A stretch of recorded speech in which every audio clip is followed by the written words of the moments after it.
राजकीय कन्या महाविद्यालय करौली के यूट्यूब चैनल पर आप सभी का पुनः स्वागत।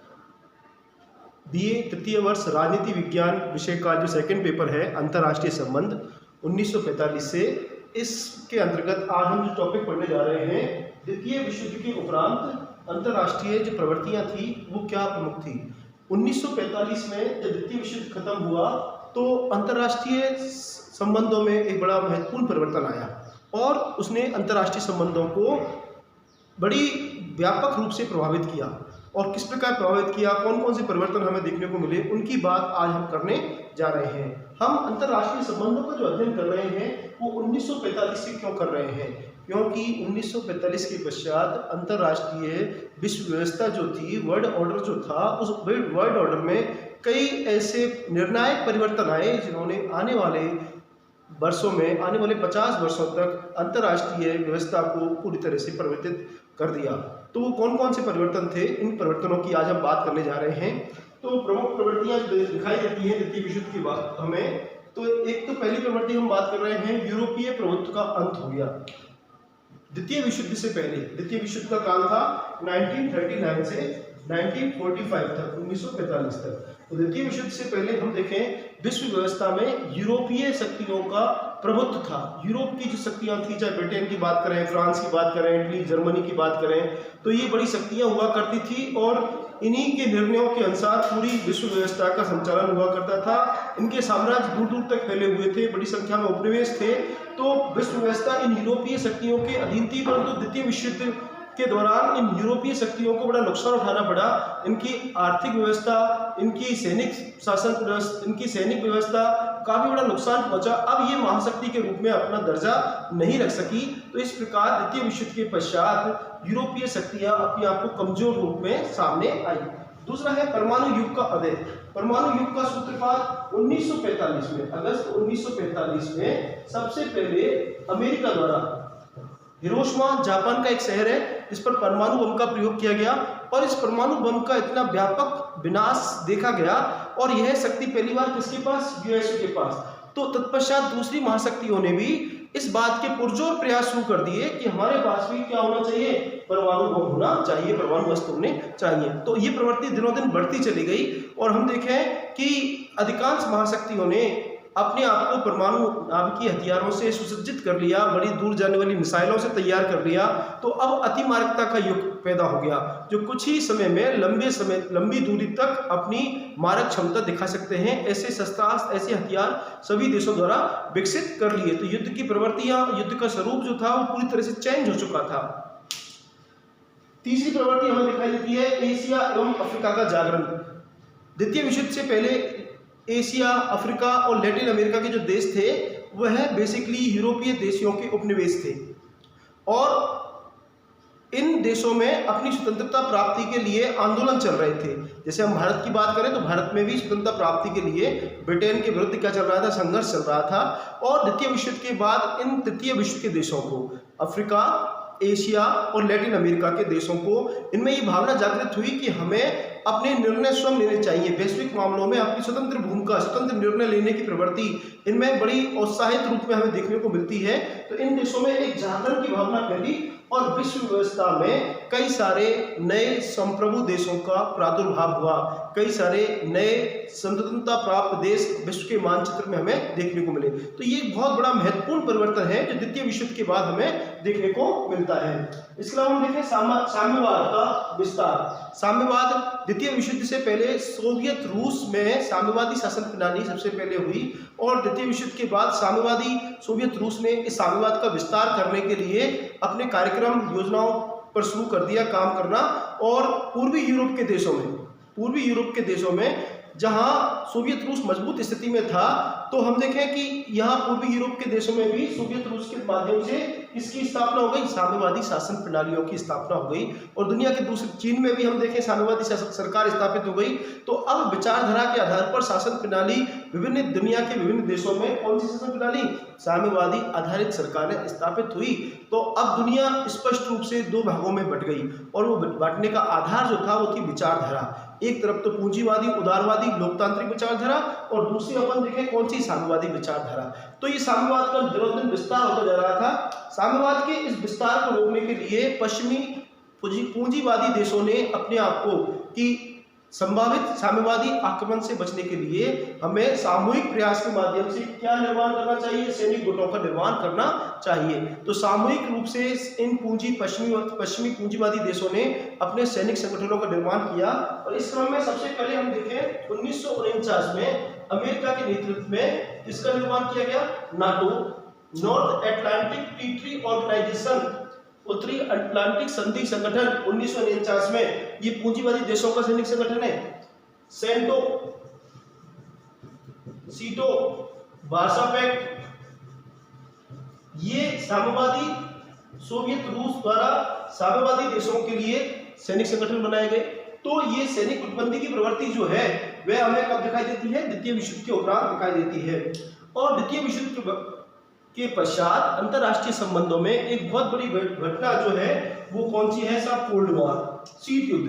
कोल्ड वॉर क्या है, विचारधारा के आधार पर दुनिया के दो देशों के दो महाशक्तियों के बीच में द्वितीय विश्व युद्ध के बाद हम देखें दुनिया स्पष्ट रूप से दो महाशक्तियां उभर के आई, सोवियत रूस और संयुक्त राज्य अमेरिका। संयुक्त राज्य अमेरिका पूंजीवादी उदारवादी विचारधारा का प्रतिनिधित्व कर रहा है और सोवियत रूस जो है वो साम्यवादी विचारधारा का प्रतिनिधित्व कर रहा है। तो इन दोनों विचारधाराओं के बीच में, इन दोनों शासन प्रणालियों के बीच में, इन दोनों देशों के बीच में विचारधारा के आधार पर परस्पर जो प्रतिस्पर्धा शुरू हुई, बिना शस्त्रों के लड़े जाने वाला युद्ध, तो वो कौन सा युद्ध हुआ, शीत युद्ध। तो एक दूसरे को नीचे दिखाने की प्रवृत्ति, एक दूसरे को पीछे छोड़ने की प्रवृत्ति और प्रतिस्पर्धा, तो ये एक मानसिक युद्ध जो कि भाषणों के माध्यम से, लेखों के माध्यम से, प्रचार प्रसार के माध्यम से, ना कि हथियारों के माध्यम से जो युद्ध शुरू हुआ, इसको क्या कहा गया, शीत युद्ध शुरू हुआ।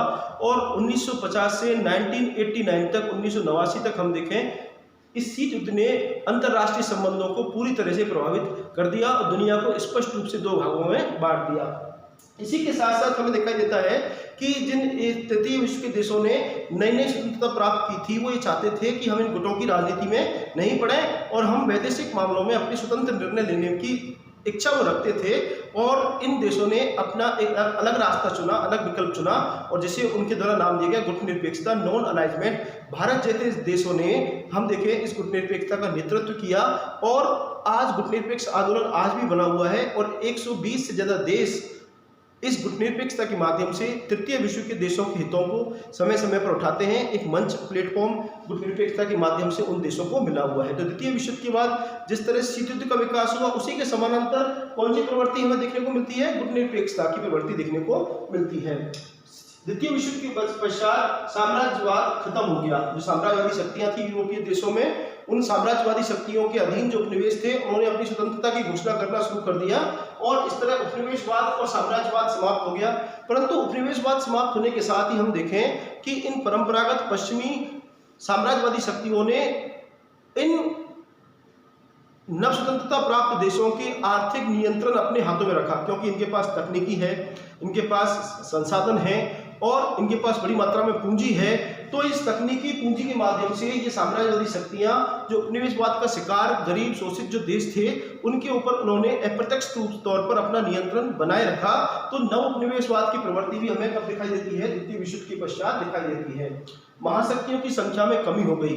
द्वितीय विश्व युद्ध से पहले जो विश्व व्यवस्था हमें दिखाई देती है उस विश्व व्यवस्था में हमें पांच महाशक्तियां दिखाई देती हैं। परंतु द्वितीय विश्व युद्ध के दौरान जो घटनाएं घटी उसके परिणाम स्वरूप अब विश्व में स्पष्ट रूप से महाशक्ति का दर्जा प्राप्त दो ही शक्तियां रह गई, संयुक्त राज्य अमेरिका और सोवियत रूस।